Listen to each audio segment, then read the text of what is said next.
Hey, there's the music. That means it's time for Animal Talk. Some of the best doggone pet people on the planet helping you with your pet. One pooch at a time. It's America's Pet Show. Animal Talk.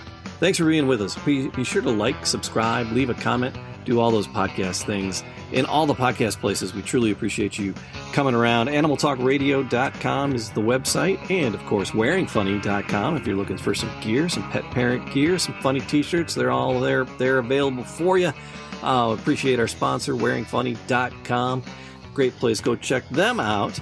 And for your pet help and information, you're in the right spot. We're going to help you out. We have years and years of animal calls and emails and interviews, and we're sharing them all with you on these Animal Talk Rewinds. Now, Animal Talk, it is for entertainment purposes only, so make sure you check with your local veterinarian, your local trainer, if you have any issues coming up, and we're here to help. Our professionals always got great ideas, too, so here we go, having a little bit of fun. It's Animal Talk. And that's animaltalkradio.com. Hey, Brad. Yes, Jamie.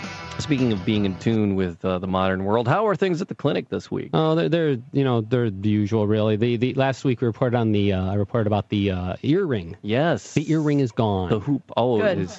The hoop earring came out on its own. Okay. It has not been found. Okay.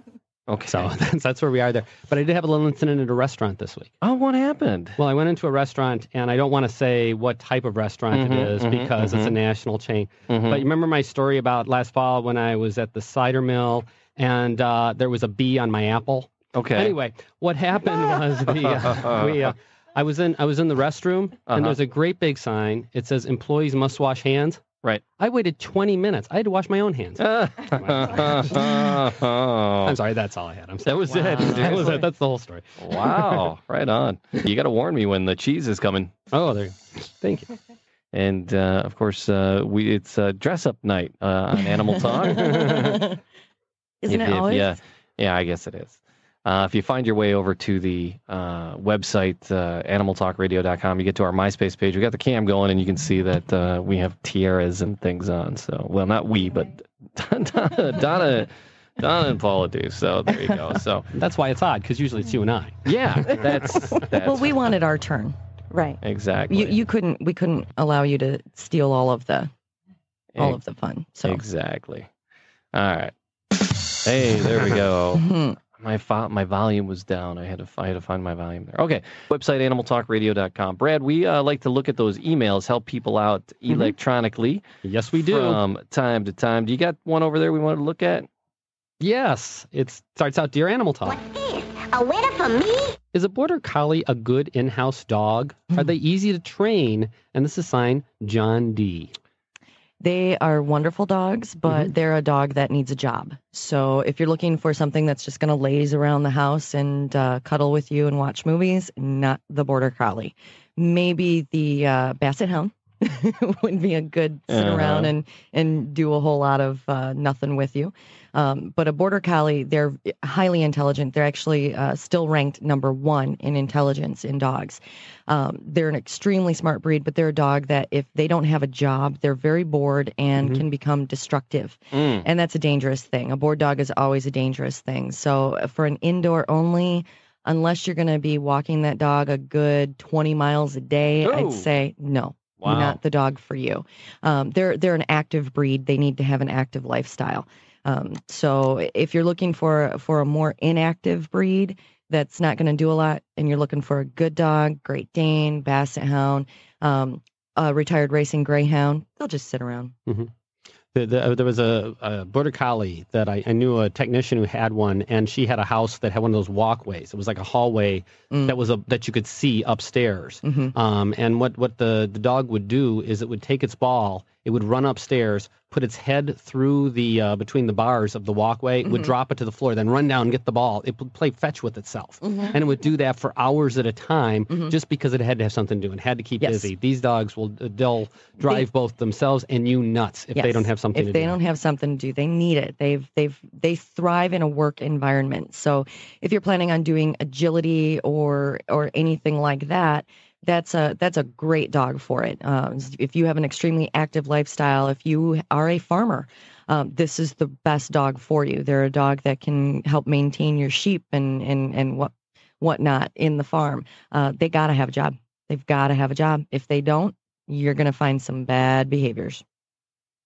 All right. So curb the bad behaviors, get them working, and keep them occupied. Again, Treadmills are your best friend. If you are thinking about bringing a new critter into your life, or if your child is like, I want a dog, I want a dog, I want a dog, don't get your child a dog. No. What you want to get your child is a book. Yep. That is the first step. Find out about the different dogs, research them, and make sure you know what it is you're buying into for your family, and make sure the model fits the model of your family, and everybody be happier with forever homes that way. So no surprises if you've done your research ahead of time. Donna, what's the name of that one book that you like that kind of helps? The right dog for you. The right dog for you. I knew it was like a real title to it. It's just called The Right Dog for You. Most libraries will carry it, and then most of your booksellers, the actual physical ones that are out there, and plus the virtual online ones will carry that one. The Right Dog for You, and that's it points out the different breeds and finds out your goals and objectives for an animal and for a pet, and helps you align the two. Donna, the dogs that find their way into your life through adoption and plucking them off the street, rescuing them That's from how my beagle came to me. bad neighbors. Have you ever sat down and said, you know what, this is the type of dog I want. This is the type of dog that fits my lifestyle, and gone out and picked up that type of dog? Because you've had so many animals in and out of your life. Have you had the luxury of being able to do that? No, I have not. What is the right dog for you, and would you get that? I absolutely want. And right now I'm waiting for the two that I currently have to not have to put up with puppyhood on a new dog. So not that I want anything to happen to my babies. Sure. But the next dog, when it's time for me to get a new dog, will be a Karelian bear dog. A Karelian? Why is that the right dog for you?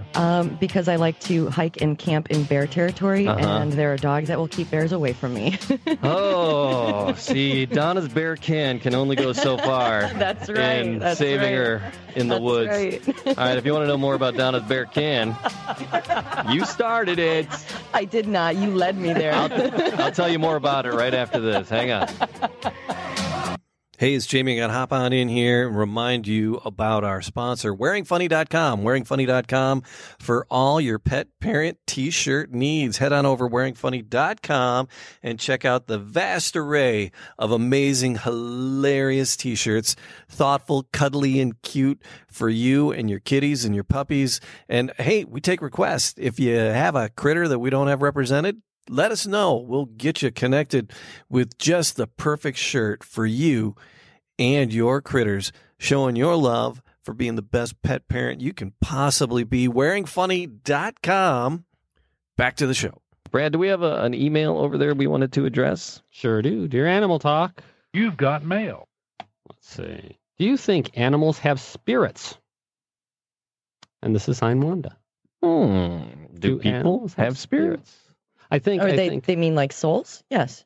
Well, I think, but they might mean like St. Bernards, because out in the skews they do carry spirits with them. And they do. Yes. Yeah. But yeah, that's the entirety of the question. Do animals have spirits? Yep. And then I guess the reverse is, do spirits have animals? Probably. From there. So, but what do you think, Jamie? Do all dogs go to heaven? Yeah. Well, you know. I think there you go. I do all dogs, whatever. Yeah. So I don't think heaven would be complete without your furry friends with you. So what kind of heaven would that be if you didn't have your companions that you had down here on the planet? So yeah. So what about you? What about me? Yeah. Yeah, I don't know. Yeah, whatever you want. It's fine. Yeah, they're there at the Rainbow Bridge. Wow. You've heard the Rainbow Bridge. You know the Rainbow Bridge deal. Brings a tear to my eye every time I read it. Yeah. Me too. You are just soulless, Brad. You are just seriously soulless. Do you know what the Rainbow Bridge is? No idea. It's a story about... It's a poem. It's a poem. Poems? I got poems. You can't say those on the air. It's about a bridge in Nantucket. No, it's... The Rainbow Bridge? The Rainbow Bridge is where you will meet up with your departed pets. And people really, really, really believe it. And Okay. it makes people feel better. And so I don't mind it that much because it makes people feel better. Yeah, absolutely. But it's a poem. Well, right, but it's what the question this person It is. ain't gospel, right? The question that this They're not under person oath. is asking is, do you believe? And Do you believe is such a, it's there's no wrong answer here. There is not. It's what you believe, and what you believe may not be what I believe, and and that's what makes us all uniquely human. Yeah. So, But yes, I do some believe. of us. Well, yeah, Brad is a little different, but merely yes. unique. Yes. Yes, I don't know if I'd quite call you human, but Yeah, let's not get carried away. yeah, I know. No, I do believe that there's something more, but I my beliefs are probably a little different than most people's. On the whole. So.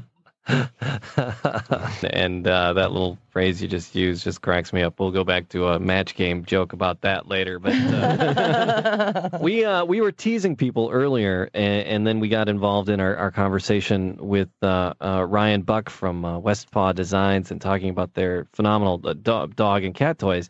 But we were talking about, and I always like to get back to Donna's bear can. Oh, right. And It is a popular topic. I don't want to tease people about Donna's bear can and not clarify that, because I asked you what type of dog you would get. We were recommending my dream breed. Yeah. Yeah, we were recommending dogs and recommended that before. If your child really wants a dog, don't get him a dog. Get him a book. Research the breed and what you're being stored. Shelters, look, get to know them. Right. And kick the tires and know what you're getting in for. Make sure the animal matches your family. There's a book, The Best Right Dog for You. The Right Dog for You. Which should guide you in that right direction. And Donna's dog is a what kind of dog? A Karelian bear dog. Karelian bear dog. And because Donna loves to hike and she loves to be out. She is Mother Nature's second cousin. She likes to be out in the wilderness and in the woods.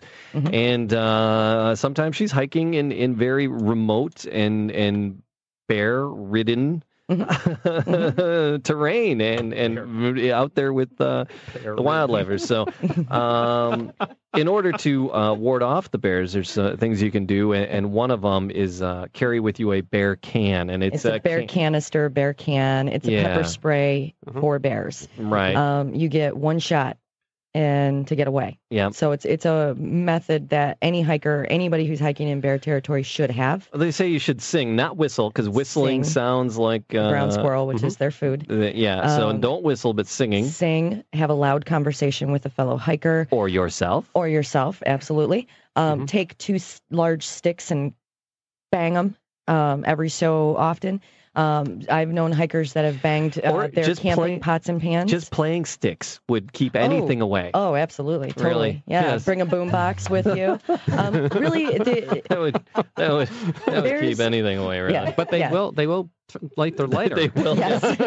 And then As you Smokey walk gets by. all upset. Yes. Right. But bears need to know that you're approaching, and the reason people get hurt is because they startle upon, they stumble upon a bear and her cub, any of these situations. And if you see a bear cub, you better hightail it out of there because mom is not far behind. Right. And that's what leads to a lot of bear attacks. But if I can say the phrase Donna's bear can, give me a reason. It's just funny. Her bear can is magnificent. I'm 12 years old. I've been told that. So, thank you. There you go. All right, we're 12. Quite impressive, isn't it? It's fun. Careful if you're out there hiking. And on the phone, we have Joanne in Garden City. Joanne, welcome to Animal Talk. Hi, Doc.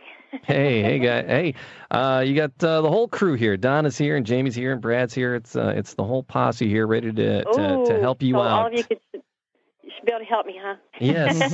So, Joanne, what's up? What's going on? What kind of pets do you have, and what's the issue? Well, Doc knows the family. Brad. We have 6 Yorkies. I even have a tattoo of each of my dogs. And committed to the cause there, Joanne. I like it. Yeah. Doc shows off my tattoos all the time to everybody because he's got my name I mean, his name on my foot, but Okay. each one it naturally has all different personalities, and they're great. Well, we recently had a grandson, and every time we bring this little guy in, Davis, our dog, just is going ballistic. We've tried giving him a little bit of volume, and it doesn't faze him. He doesn't try to hurt the baby. He's just so hyper, we're afraid he's going to have a heart attack. Okay. So do the Yorkies get excited around little people, Donna? Yes. Okay. Well, any dog can. The biggest thing is what's happening here is that we're so used to getting our way. We're so used to being the center of the universe, and suddenly we're not. So we're demanding to be the center of the universe again. So there's a couple different training techniques that you do to help them see that this is going to be your domain and not his domain, because right now, as you know, those Davises, they can they can take over. So they think they're all that, yeah, they certainly do. So what you're telling this little guy is this is your home, and you're the big dog in that home. So I want you to give him a really good schedule to follow and little techniques to let him know that this is your home and he's living in your home. You're the big dog. When big dog says go, big dog means go now, not 5 minutes from now. Now. So one of the things that I always tell my students to practice is taking space. A dog should give you, if they view you as being alpha dog, they give you space. They are not crowding you. They are not on you. They are not forcing you out of your space. Rather, you're taking space from them. So I want you to practice, instead of using hands, do not use your hands. I don't like to tell people to reach down and grab a dog. You're just going to walk through them as if they're not there. Shuffle your feet if you have to.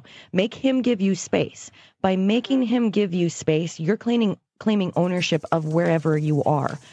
This is my door. This is my couch. This is my everything.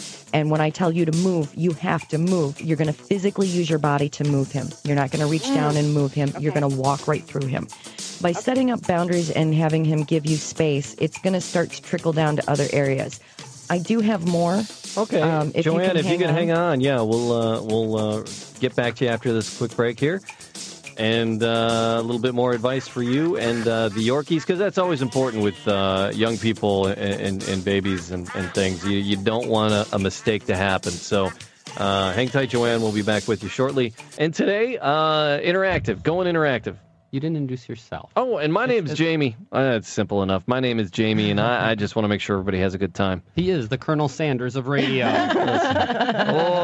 You'll eat my chicken. Oh. All right. What was that? Did I say Colonel O. Sanders? No, that's Colonel Sanders.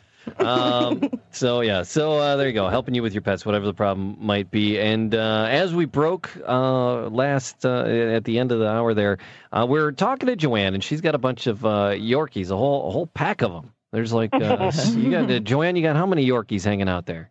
We've got 6 right now. All right, so there's 6. That's quite a crew, though. They're tiny little guys. So that's you're not a crazy dog lady yet. You're getting close, though. Crazy cat lady down the street. They all finally fixed, so I can't have any more. Oh, there you go. So, but your concern is that you recently became a grandparent, yes? Yes. And the concern is the Yorkies aren't interacting nicely when the grandchild is there. They're a little bit yippy and excited. So the one? Yeah, just one. Yeah, okay. Just one of my males. And he's, and like I said, his namesake is, Davis. Yep. And he's just so hyper, so nervous that we're afraid he's going to have a heart attack. I mean, he breathes really hard. He almost, screams. Yeah, and that's coming from overstimulation, not enough control, and he's a little ball of nerves because he thinks he's got to worry about everything that's going on in the world. And the thing is when a dog thinks that they're the alpha dog, this is the situation you run into.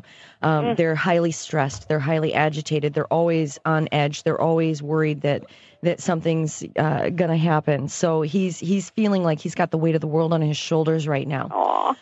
So one of the things that I had told you in the last half was to take space away from him, because Big Dog gets what Big Dog wants. Big Dog wants to stand there. Big Dog's going to move you out of the way and stand there. Big Dog wants to sit there. Big Dog's going to move you and sit there. So giving space in the dog world lets them know that Big Dog has entered the room and wants, and Big Dog gets. So taking space away from the door, away from the furniture, away from everything. You use your body, and I want you to stand up very straight when you do this. You don't have to be necessarily mean or overpowering. You just need to be confident. This is mine. It belongs to me, and I'm just going to walk through. I want you to kind of have the mentality of a queen. This is mine, and I'm going to walk in and take it. Brad, you can demonstrate how to do that. Oh, you want my tiara? Oh, here, you can have it. To be the, I'm sorry. All right, Everyone go ahead. knows I know how to act like a queen.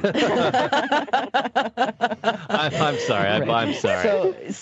But by acting like a queen, the queen is always very calm. The queen is always very collected, and she takes the whole room. And that's really why I want you to think in terms of queen. It'll make you stand up straight. You're going to walk into the room and command the presence of the room.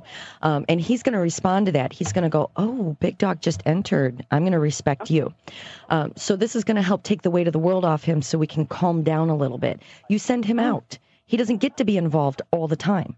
Which is what he's doing right now. He's involved, and he's trying to control, and he's trying to tell you what's going to happen. So by you sending him away, you're telling him, I've got it under control. You don't need to worry about it. And I want you over there. I don't want you over here. You're over there. This is my time. I'm the queen. This is what we want. And it helps when you speak in the third person. We are going to sit now, and he is going to be somewhere else. When you're with your grandson or your grandbaby especially, he is out. He is not allowed. Every time he enters the room, I want you to stand up very straight and walk him right out the door. You're just going to invade that space and push him out the door, basically, and go out. Okay. Real firm, not mean, just firm and confident. And then go back and sit back down again. If he re-enters the room, again, you're going to stand up very straight and out and send him out. If he doesn't follow suit, you're going to walk towards him and move him, almost herding him out the door. Other things that you do to help him see that he doesn't have to have the weight of the world on his shoulders, you've got everything under control, is controlling everything else. So that means food. Food should be yours before it's his. So you can either handle his food, put a little bit, if you're feeding dry food, take a couple of the kernels, rub it in your palms, and then place that on top, and then he's allowed the food. Or you can spit in the food, because your scent go, I know. I love that one, Joanne. Are you ready to just spit a big one in there for him?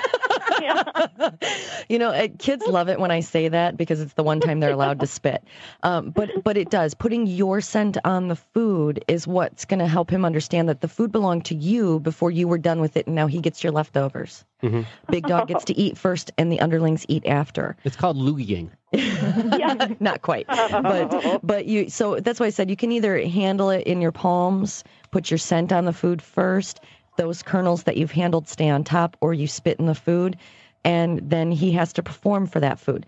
So giving him things to understand that you're the big dog, everything is yours first, and that's going to help him get some of this anxiety out of him. Also, if you can, take him for a walk at least once a day. Okay. If you can't take him for a walk and you have a treadmill, that's your best friend. Because if we are doing something to make us physically tired or mentally tired, we're going to be less anxious. So we need to alleviate some of this stuff. And the best way to do it is to take him for a walk. Because we're in Michigan and the weather is so unpredictable, you can't always get out there every day. So if you have a treadmill, you introduce him to the treadmill, and you start off at a very slow pace and gradually work him up to where he'll be at a really good pace, and then doing a 40-minute walk where he's going to be, right? And you're going to make him tired. A tired dog is a happy mom. Okay, and you're going to help take away some of that anxiety. Can you just imagine 6 Yorkies on the treadmill at one time? Oh, that'd There be you great. If you do that, videotape it and send it to us. Yeah. All right, Joanne, let us know how that works out. We really appreciate the call. And we're going to help out Brett right now. Brett, welcome to Animal Talk. Yes, you there? Yes, we're here, Brett. What's going on? You got a bloodhound? Bloodhound, yes. What's going on with your bloodhound? He's been lethargic sort of the past 3 or 4 days on and off. And he's faded in and out of it, like, come back up just fine, where he'll be running around and happy and stuff, and then he'll kind of sink back down. How old is your bloodhound? 7 months. 7 months? And this is a boy bloodhound, right? Oh, and he's not neutered. We're up in the middle of, North Donna, and he's got plans, He's got plans? What? I'm sorry, I didn't hear what you said. I said we're up in Northwest Montana, and he can get out and I have plans for to have breed him. his offspring. Yeah. Okay. Okay. Okay. All right. Well, And we just moved from one house to another about 3 miles away from where we were. So I'm wondering if that's part of the problem or not. Still eating? He will when he's better. When he seems better, he is eating. And I started him when he first went into this and wasn't eating. I gave him some like yogurt, some fat-free yogurt. He ate it. Like I was trying stuff, and he had that. And then we had some milk, and he would eat that. And then eventually he started eating his food again.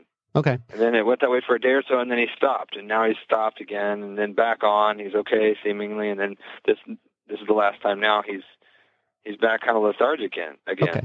Well, and how long has this gone on for that we've been waxing back and forth? About I'll say 4 or 5 days now. 4 or 5 days. Well, there's a couple things that could be going on here, and you think of the simple things first because we're a young dog, and there's a lot of things to be worried about when you have a young critter. First off, there's developmental issues. Is there something going on that's sort of that's a problem part time? Well, I can tell you about his youth. Like when we first got him, we kind of got him from a big puppy mill type store, unfortunately, in Missouri. Uh-huh. And when it was sort of like a bad deal because we paid a good chunk of money for him because we just loved him. His personality was excellent, and that's what we wanted. And we were moving to Montana, so and we got him, and then like 3 days later, we had to put him in a kennel for a little bit, because it was a really nice, top-notch kennel because we were moving and getting ready to go. And he ended up nearly dying. They called us and said, he's not doing good. Come pick him up. And we were like, okay. We got there like the next day after we first picked him up. And that night he stayed with us. And the next night he stayed in the kennel. The third night we had it, he was like had 105 fever for all day, right? And we had taken him to vets and they wouldn't touch him. We ended up having to take him back to an emergency veterinary clinic not far from where we were and house him for the night until the vets, the big chain store, could see him. And then they put an oxygen tank and he healed up and they said it was chronic bronchitis. They even said it, but since then that's been 6.5 months now, or more. So he's 11 months old. But, since then he's been like a horse, seriously growing in leaps and bounds. Sure. Completely healthy, no skin problems, no hip dysplasia, no nothing. Like he's just, I'm running really hard, try to give him small meals so the stomach inversion thing won't happen. But I don't know. I was thinking he got into something because he ate some chocolate once and it sort of freaked us out and he did fine though. And then this time we don't know if he's gotten into anything necessarily. We just moved recently, but just like 3 or 4 miles down the road, he's up to date on all his shots. And my vet, I went to talk to him and he's really worried about a partial stomach inversion. And he said he wanted to do an x-ray come Monday because we had this big to do in town this last weekend and we couldn't, but. All right. Right. I got just to jump in here. There is a lot of things that could be going on. I doubt it's toxins because if you take a toxin, usually you don't wax and wane, you more wane and wane some more. So it's probably not that. The good news is we do go out and come back. My concerns, there are a lot of concerns here. I don't know about the the possibility of a bloat. That's where the stomach flips over. I really have a hard time believing it's that. Are we especially since we do eat and we do pass stool, because we are passing stool, correct? Right. No, Yeah. it's that too fluctuates between regular consistency and irregular consistency. Yeah, so that means the you know. tube's working. So the tube's there. So I have a hard time believing it's that. It could be that, as they say, it could be something, a flip that waxes and wanes, but boy, oh boy, I would doubt it. What I worry about is a couple things. Parasites, because parasites can certainly be an issue. Certainly, one of the things you mentioned is you look at the environment where you are. You're out in we're in Montana. We're in a place where we can get exposed to anything from Giardia to coccidia. I'm sure you've heard, don't drink the water from the stream, you get the beaver fever. Right. Yeah, you want to avoid that. So I pretty much, don't think he has a bloodhound. He has life, to be honest. The only thing that I've considered, he likes to gnaw stuff. Usually we have poise and just moving. He's gotten a hold of maybe some bark or a chunk of wood, and he'll just gnaw on that some. Sure. And maybe he swallowed some wood because he's done it before, and he's kind of hacked up a little rat's nest type of thing. He's a 90-pound dog. He's going to be. But the thing is that it could be that. It could be that we have something blocking us, but then why would we get better and then worse again unless we're swallowing something else? And so I guess what I'm saying is that would be, my other concern would be when we were young and we were sick, there's a possibility that infection spread around the body and went in somewhere. I guess what I'd be scared of is most of that there's something going on inside the heart, because sometimes through the circulation, bacteria can go and can stop on one of the heart valves. Now, that usually happens with parvovirus, but any young animal infection, there's some level of concern for that.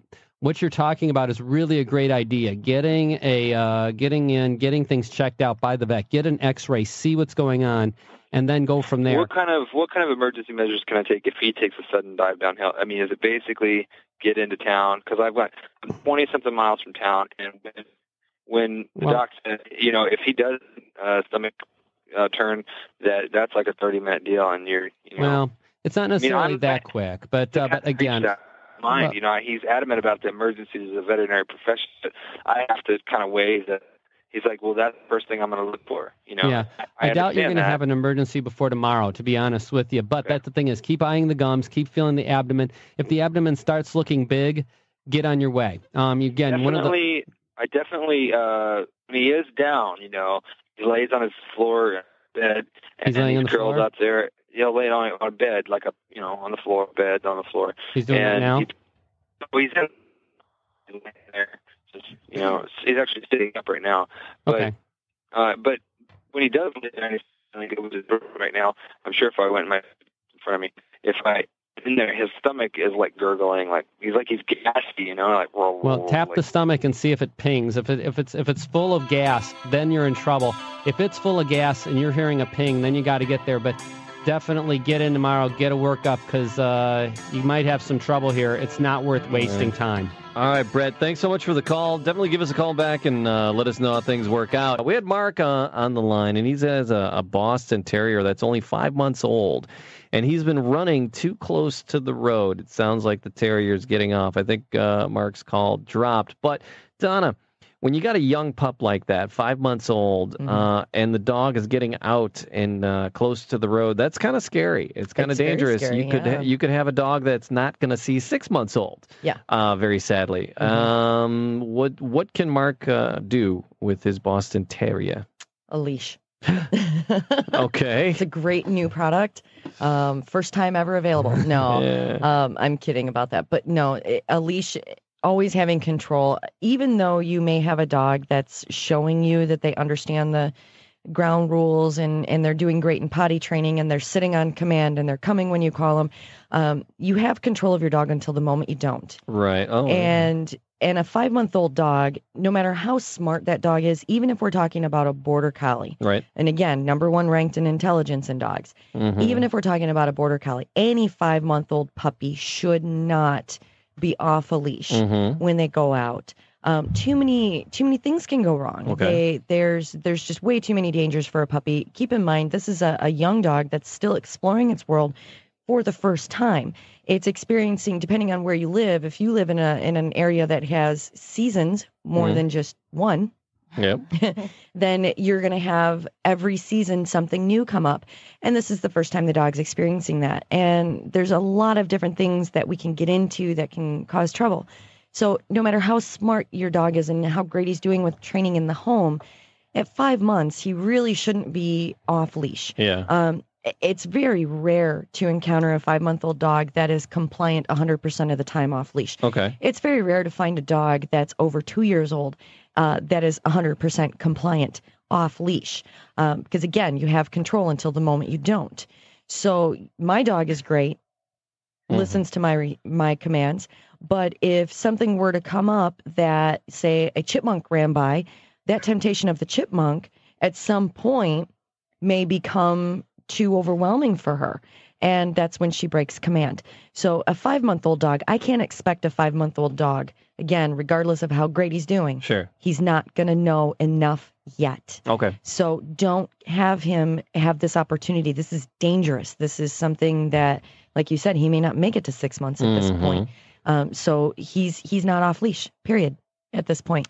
Yeah, and it's control and having your dog, even if it's the best, even if the leash, once your dog is trained and if you have him on a leash and leash is always slack and the dog is always doing exactly what you want him to, you always still want to keep him on a leash because you don't want to be liable for a mistake your dog can make. And no matter how well trained and domesticated they are, who knows what could happen? They could step on a piece of glass or a stick or a twig that pokes them the wrong way as they're too close to somebody else, and they could lash out for there's so many things that could happen. There's so many things that can go wrong, and all it takes is a split second for that to happen. And you don't want your dog to make a mistake and hurt someone else, and then you'd have to make a very difficult decision, or authorities would make you make a difficult decision about your dog, and you don't want to open yourself up to that sort of trouble. Right. I just throw in 2 words. Okay. Go out and rent Pet Cemetery. All right, it's a story about idiots. All right, the guy's a physician. There's a huge road next to his house. Fence? No. It's apparently some sort of retroactive birth control. I don't know, but he just doesn't get a fence. And the thing is that that's the thing is that it's emergency room physicians always. I always say this. My brother-in-law is an emergency room physician. He will not start his car until everyone has a seatbelt on. Yeah. I think if you talk to vets, they will not take their dog out of the house until it's on a leash because of what we see. Yes. It's the same thing. And so don't be stupid. I mean, it's just keep your dog away from the road. You have control of it. Right. And again, you're doing great until that one moment. And that's all it takes is one moment. And everywhere you go, there are leash laws. Everywhere you go, there's rules about this. So there's very few places you can go in our country that once you leave your own property, your dog is allowed to be even off leash. Right. And that is for the safety of the human as well as for the safety of the animal. So it's not something that you should take lightly and take for granted that just because your dog's doing great today doesn't mean that tomorrow is going to be the worst day of your life. So always think ahead. Always think what's good for you, what's good for your baby. And at 5 months, we are still a baby. We don't know enough of the world to be wise to cars. We don't know enough of the world to be wise to some people. We don't know enough. So don't give that baby that opportunity that could be the last mistake he ever makes. All right. And of course, the Brad is looking pretty today. Oh, he really is. He's He's got that going on. I remember a canoe trip. And Whose canoe trip? Jamie and me. That's another story. Yeah. Oh. Anyway. Was that when I was out of town last year? Yeah. You were saying, Jamie? Brad's got the news coming up. He's going to take us into that momentarily. And he heads over to the News Nook and brings us all the news that's fit to print. He actually heads out to the internet and that vast resource there, finds all the important animal news, and he wraps them up in a nice little segment that we like to call the National Animal. Oh. Your radio tabloid news source. The National Animal. What's in the news, Brad? Well, Golden Girl star B. Arthur dies. I did hear that. Emmy Award-winning actress B. Arthur, best known as star of the hit TV comedies Maude and Golden Girls, has died at age 86. Arthur, a longtime stage actress whose comic timing and deadpan delivery were a perfect fit for her sharp-tongued roles in the two series, died of cancer at her Los Angeles home. This is a sad moment. It leaves me without an irritating celebrity to make fun of. So if you have a suggestion, please send it to brad@animaltalkradio.com. Okay. Has to be 4th tier or below. Okay, there you go. All righty. So, anyway. All right. Bull in a grocery shop. A bull caught on camera rampaging around a supermarket after escaping from a cattle market was put on a small market town on the international map. Closed-circuit TV footage of the incident at Cummins Super Value store in Ballinrobe, County Mayo, Ireland, was put on YouTube and has already been viewed by thousands around the world. Relatives of people living in the town have been getting calls from as far away as Sydney and Hong Kong. People have seen it. The bull jumped out of the ring at the cattle mart and headed off down the main street. Supermarket owner John Cummings said today he got out of the mart about a kilometer away and galloped right up to town, past Tesco, turned left, and then came right straight into the front door. He went around through the shop, out into the store, had a good look around, turned around, and went straight back out again. I couldn't believe my eyes. In response to the incident, the stores decided to stop selling malt liquor. All righty, there you go. All right, we might revisit some of that. Might. All right, brilliant weekend, barring the tornadoes here and there throughout the country. Besides those, it was a fabulous weekend. Mm-hmm. And I don't know what's making me think about it, but can pets, Brad, this is for you, can dogs, cats get sunburned? And what can you do about that? Well, I'm sure they can. Never seen it. but is this leading into something medical or a bit? No, I'm sunburned. He's really sunburned. I'm reeling in sunburn pain. And you know, it's really funny. My mother just curious asked if it could happen to your pets if you leave them outdoors. We were at our nephew's birthday party earlier today, and my mother asked me, "Do they make suntan lotion for dogs?" And I said, "Well, no, because they just lick it right off." It's really no point. I think their nose can sunburn. I believe the parts they can sunburn like that. But the thing about it is they don't. I've never seen it happen. Now, if you get one of the breeds that has the lax hair, you get something like, what am I thinking of? The one they're always... The Chinese crested. Yeah, the Chinese crested. And frankly, it'll make them uglier. Really? Really, I don't think I've ever seen. Did you ever see when you were in practice? Only in the nose. Only the tip of the nose. And it's Brittany's. It's things Brittany's will get it. Because of the light nose. Yeah, that's the only time. Which is odd. You'd think it would be the other way when you think about it, because of the heat they would pick up. You'd think it'd be the other way around. Yeah, but it was just actually it was trying to think. It was a pit bull that I saw in one because she had a white nose, little pink nose, and it was just right at the hairline that got burned, and it started peeling really bad, which of course then she started messing with it, which caused a greater problem. So, but yeah, the skin you really can't do a whole lot with. So I mean, you can't put suntan lotion on them. You really can't. I mean, that's just like you put it right next to the tongue. I mean, let's face it. Yeah, right. It's like handing an egg to a toddler. It's going to break. I mean, there's no way you're going to have that work. But dogs are pretty smart. They don't lay out in the sun trying to get a sunburn. Right. People do. So to be honest with you, I don't think I've ever seen a dog get a sunburn. But so yeah, but if you have a smaller dog, it might get. But the bigger problem is when you have when it starts getting warm, like today, it was actually very warm here. In many parts of the country. Yeah, and this is the time where we'll start seeing the problems of overheating. People, the cars are a bigger problem. People put because a gentleman said that to me this morning. He said he came in he had brought 2 dogs into the clinic, and they were both a good 12 pounds. So we didn't want to bring them in both at once because try to handle that much dog. But he left one in the car and he brought the other dog in. And when he brought the other dog, he basically said, "Oh, the other one's sitting in the car." And I thought, well, wait a second, this is going to get exponentially hot. Ugh. So I guess what I'm asking, I guess what I'm saying is this is what we really need to worry about. I'm being mocked. No, not at all. I agree with you. There's squirrel cams on over here, and we're I love squirrels. No, there's we're amazed by squirrel cams. We have our cam up. We found a website where someone's shaking keys, and we can't stop staring at it. Shiny.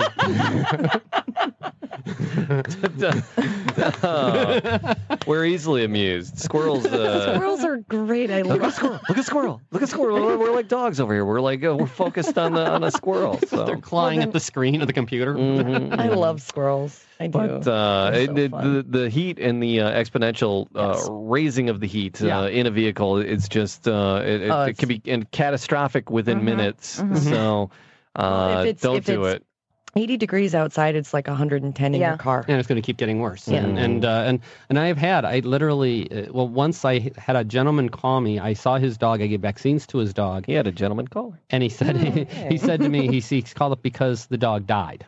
When he got home, the dog died, and he didn't know why. And he wasn't that angry, but he just was asking me why it died, because his wife was a diabetic. When she got home, she passed out in her car. The dog was in the back seat, and the dog died from overheating in the hour before he got home. When he got home, he found his wife. His wife was okay. But that's the thing. They don't handle that very well. Right. And so that's what you really have to worry about. And if you have a brachycephalic dog, they can't move the air the same. And that's the pushed-in faces. So the bulldogs, the French bulldogs, the Boston Terriers, Pekingese, pugs, all of these dogs, they can't handle it. So they have a harder time moving air when they have the shorter compressed face. So if you have a dog like that, you have to really pay attention to that and watch out for I find it's this time of year when it happens too. Yes. It's this time of year because people don't know yet. Yeah, it's like the first time when you drive when it snows and it's icy that you're sliding all over the road and you forget how to do it. And everybody out drives 8 because they forget how to drive on ice. And that's the same thing when we start forgetting how to handle warm weather, and you take some chances you shouldn't take. So that's the real big issue. And water. Make sure you always have water outside for the warm weather. And there is a product that I found. It's like Gatorade for dogs that I've used for my old dogs. It's a powder that I can put right into their water. So if Frog and I are out hiking somewhere, I make sure that I give her. It's called Puppy Aid, but it's okay to give. I checked with a couple of vets about that, if it was all right to give to older dogs too. And it's like Gatorade for dogs. And it's something that when we go hiking, her water contains Puppy Aid in it, so that she's getting, because I take Gatorade, she's getting the same thing, because we're going for 6 to 9 miles. All right. So more Animal Talk coming up. Jamie, Donna, Dr. Brad, Animal Talk. It's America's Pet Show. AnimalTalkRadio.com. Great way to get a hold of us electronically, and we like to help people out with their email questions throughout the week, and then here again on the weekend as well. And then also we like to entertain people. Brad's staring at me like, what did you forget? Of course. Now, great, America hates me. Yes. No. And of course, we like to have a little fun along the way.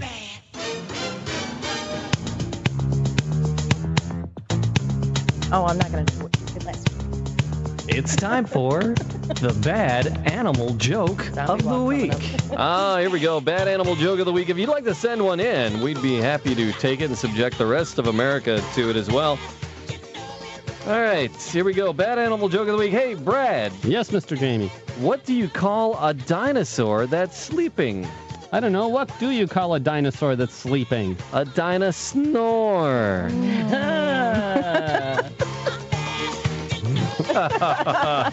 I don't even get a there you go. Oh, wow, that is pretty bad then. There was nothing. Hey, that was one of Paula's, wasn't it? It was. Yep. It's, Paula, thank you for bringing that in. And anybody can send those in. Just email to me, Jamie, at animaltalkradio.com, and we'll subject everybody else to your bad animal joke of the week. And there you go. So do that. Visit the website, animaltalkradio.com. It's a great way to get a hold of us throughout the week, and then again here on the weekend. Brad, did we have an email we wanted to try to get to there? Well, of course. Hang on. Let me get rid of Michael there. Please, thank you. Okay. Go ahead. Dear Animal Talk. Stand by to receive our transmission. How many cats are too many cats? And this is signed Bello. Well, I would say whatever the rules of your particular city or township, if you have more pets than you're allowed, that would be too many. Well, actually, there's a follow-up question. Have you ever snuck an animal into an apartment that you weren't allowed to have animals? Yes. Yeah. Yes, I did. You did? I did. Yeah. I only told them about the dogs, not the cat. Oh. Oh, dear. Oh, dear. And that house when there's in, if you're allowed to have them. But how about you, Jamie? You seem to... Break the rules whenever possible. Yeah. I haven't lived in an apartment. But you've smuggled him up to school with you. Oh, yes. I've smuggled him into... I take Kirby up to the dorms when I take classes at Michigan State University over the summer, and I sneak him into the dorm room with me. And hi up to everybody in East Lansing. Yeah, and our East Lansing affiliate. Hey, everybody. Yeah. So, You're a rogue, Dottie. I will. A rebel. I will. So I guess I have. Yeah, there you go. All right. Well, hey, we're running out of time. So appreciate you being with us. And until next time, please have an exotic week. And kiss. Go out, think for me. Bye-bye, boys. Have fun storming the castle. Think it'll work? It would take them there. Goodbye.